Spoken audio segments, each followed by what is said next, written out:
Gagner les âmes à Christ, c'est la mission de tout enfant des dieux ici sur la terre. Mesdames, Messieurs, merci de vous connecter sur notre chaîne Évangile en Images TV. Pour ce numéro, nous restons à Libreville, au Gabon, avec le pasteur Georges Nyanda, marié, père de 3 enfants, pasteur local à l'église La Gloire des Dieux. À tout de suite.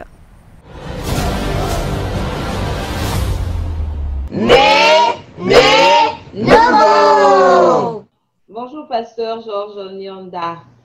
Bonjour, Maman Rose. Comment allez-vous? Je vais bien, merci. Et comment se portent les bien-aimés là-bas au Gabon? Tout le monde se porte bien, j'espère. Oui, tout le monde se porte bien malgré la pandémie de Covid, mais Dieu est au contrôle. Amen, amen.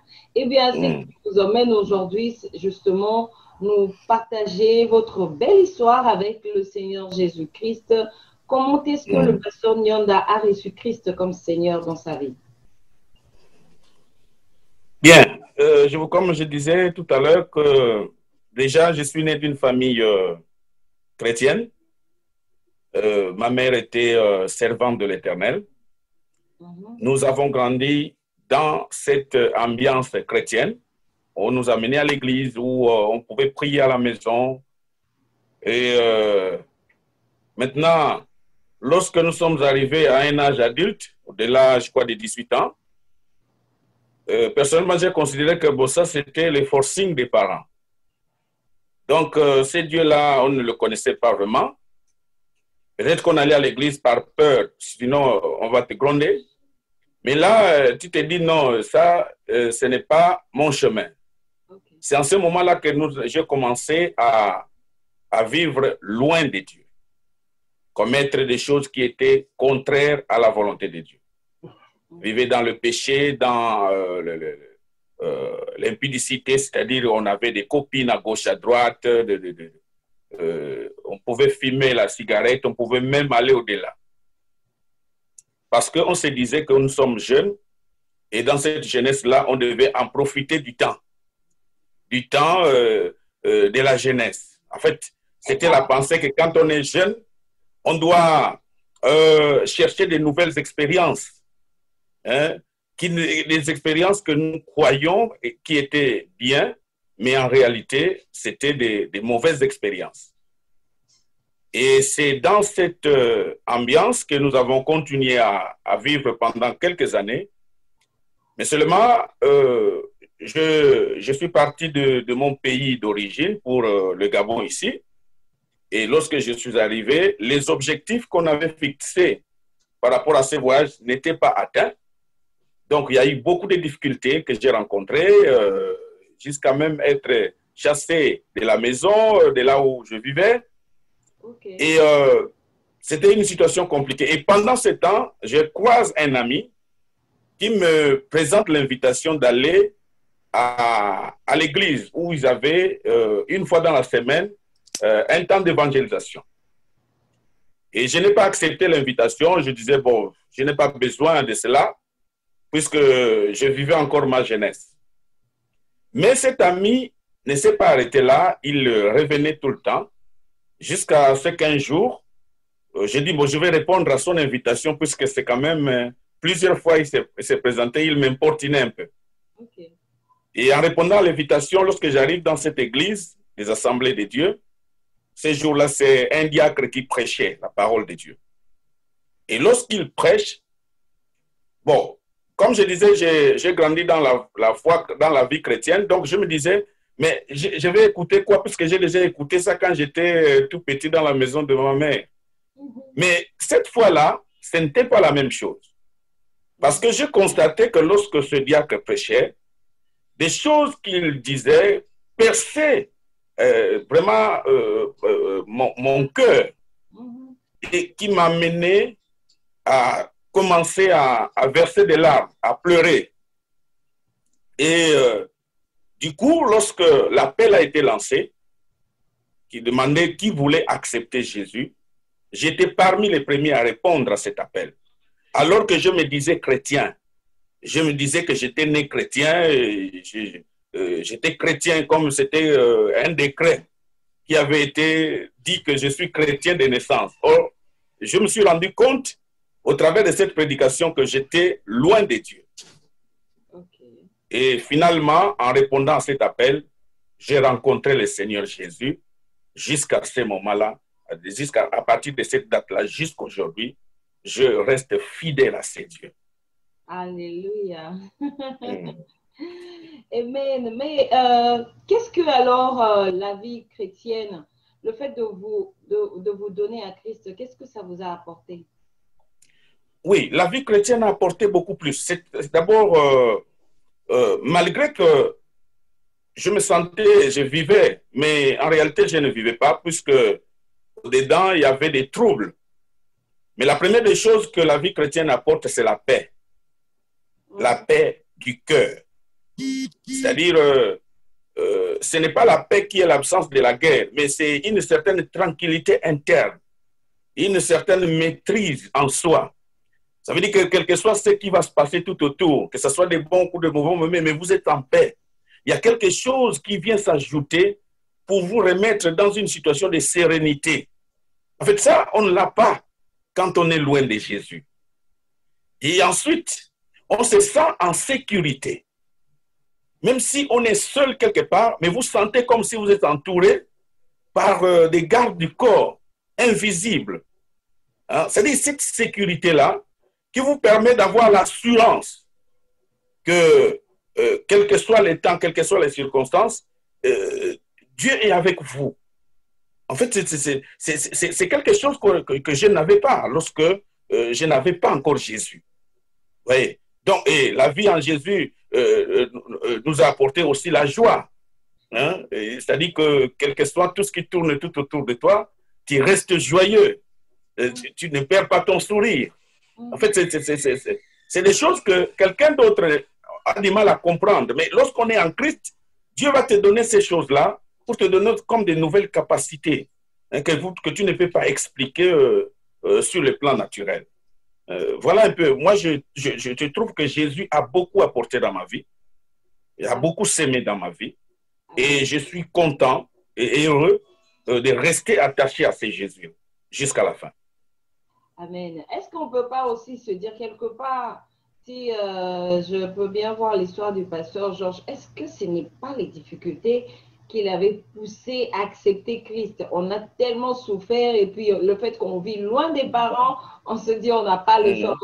Je me donne seulement parce que je suis en position de faiblesse. Ce n'est pas des difficultés. Oui, ça peut aussi être l'une de phases. Mais en ce qui me concerne, ce n'était pas vraiment ça, puisque j'ai refusé même l'invitation. J'ai refusé l'invitation à plusieurs reprises. Donc, je me disais que malgré tout ce que j'ai traversé, je n'avais pas besoin hein, de chercher quoi que ce soit. Mais moi, je pense que c'était dans la souveraineté de Dieu hein, qui a voulu que que cela arrive à ce moment-là. C'est vrai qu'il y a certains qui ont été sauvés parce qu'ils étaient dans la souffrance, ils ont trouvé la souffrance. C'est vrai, c'était aussi des moments de souffrance pour moi. Mais en fait, c'est parce que j'ai répondu à l'invitation de cet ami qui s'est présenté plusieurs fois. Et par la grâce de Dieu, ce jour-là, Dieu a voulu me récupérer de la boue du péché. Amen. Le pasteur Georges regrette-t-il une partie de sa vie passée? Vous voyez les filles s'est retrouvées entre potes. Est-ce que ça vous manque? Vous regrettez votre vie passée? Non, au contraire. Je peux regretter le fait de passer du temps à vivre loin de Dieu. J'aurais voulu connaître peut-être ces moments un peu plus tôt. Oh. Voilà. Je voulais vraiment connaître ces moments un peu plus tôt. Vous dire que regretter la vie du péché, non, au contraire. Cela même me dérange en soi quand je pense que je pouvais passer plusieurs années dans cette vie-là qui ne glorifie pas Dieu, qui ne donne pas la vie, qui n'est pas la véritable vie. Et je suis content d'être dans la véritable vie. Hein? La vraie vie que Dieu donne, c'est celle qui consiste à rester attaché à Jésus, à marcher sur le pas de Jésus. Donc, Ma joie est grande aujourd'hui d'être appelé enfant de Dieu. Amen. Mais il y a un bien-aimé quelque part qui va suivre ce numéro, qui est dans la vie d'impudicité, qui prend plaisir dans l'alcool. Avez-vous un mot à leur dire? Une sœur quelque part qui aimerait entendre quelque chose de votre part? Non, je veux dire que toutes ces choses, personnellement, je les ai connues, mais je considère aujourd'hui que ce n'est que vanité de vanité. Ce n'est que la poursuite du vent. Ce n'est que des plaisirs éphémères qui ne donnent pas la vie. Je pense, si quelqu'un me regarde, le meilleur choix au jour d'aujourd'hui, c'est de pouvoir abandonner cette vie et de s'attacher à celui qui donne la véritable vie. Je cite Jésus-Christ de Nazareth. Amen. Et lorsqu'il vient te donner cette vie, tu ne pourras jamais la regretter un jour. Au contraire, tu pourras dire, ah, gloire à Dieu. Peut-être que si je continuais dans cette voie, je ne devais pas vivre jusqu'aujourd'hui. Mais Dieu m'a épargné de beaucoup de choses. Voilà pourquoi je veux conseiller à quelqu'un qui est dans ces choses de pouvoir chercher la véritable vie, d'abandonner cette mauvaise vie, mais de s'attacher à la véritable vie. Jésus lui-même disait, je suis le chemin, la vérité et la vie. Donc, la véritable vie se trouve en Jésus. Le véritable chemin se trouve en Jésus. La vérité réelle se trouve en Jésus. Les autres ne sont que des semblants de vie, des semblants de chemin et des semblants de vérité. Ils veulent alors arrêter avec ce semblant de vie et le pasteur Georges peut les aider à recevoir Christ? Oui, bien sûr. Je voudrais vraiment être le canal par lequel Dieu veut passer ce soir pour que celui qui me regarde rencontre ce Jésus comme nous l'avons fait un jour. Et je voudrais dire à quelqu'un que ce que tu es en train de regarder là, ce n'est pas un hasard. C'est en fait, Dieu avait programmé. Certains reçoivent Jésus à l'église, d'autres, je ne sais pas, dans une campagne d'évangélisation. Mais peut-être que Dieu choisit ce moment, que ce soit au travers du pasteur Georges. Voilà pourquoi je vais dire à quelqu'un qui me regarde que maintenant il est temps de pouvoir changer de cap. Les circonstances qui nous entourent aujourd'hui montrent avec précision que Jésus-Christ revient bientôt. Montre avec précision que nous sommes à la fin des temps. Ça ne sert à rien de tâtonner encore. Le temps est arrivé de pouvoir saisir la main de Dieu au travers de ce contact, au travers de cette prédication, ou à travers de ce témoignage. Donc, je vais demander à celui qui a compris aujourd'hui que le temps est arrivé de saisir la main de Jésus, de pouvoir répéter la prière après moi. Seigneur Jésus,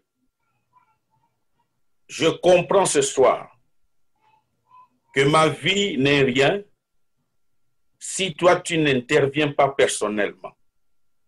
J'ai entendu les témoignages du pasteur Georges.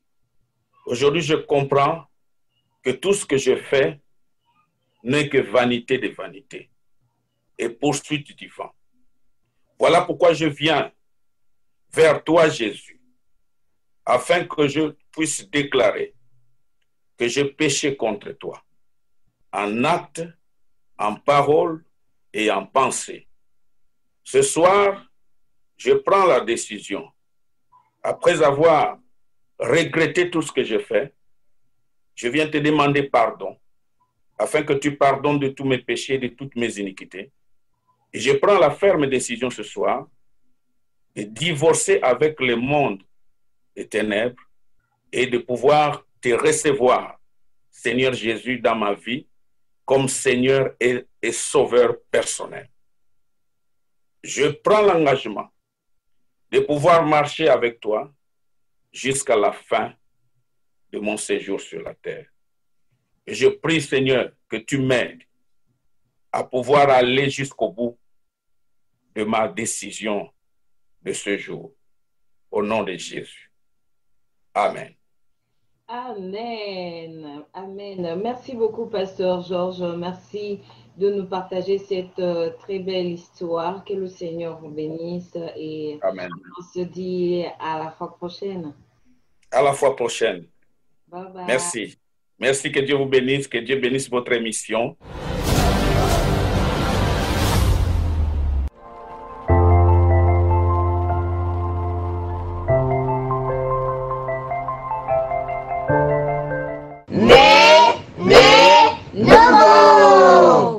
Vanité de vanité, tout est vanité. Ce témoignage était pour vous, bien-aimés, qui venez de nous suivre, soit pour vous encourager à aller gagner les âmes à Christ, ou bien il s'agit de vous-même. Vous devez donner votre vie à Christ. Vous avez un témoignage à nous partager, n'hésitez pas de nous écrire sur Messenger de notre page Facebook Évangile en images. Nous entrerons en contact avec vous. Surtout, n'oubliez pas de vous abonner. Merci de nous avoir suivis. Au revoir.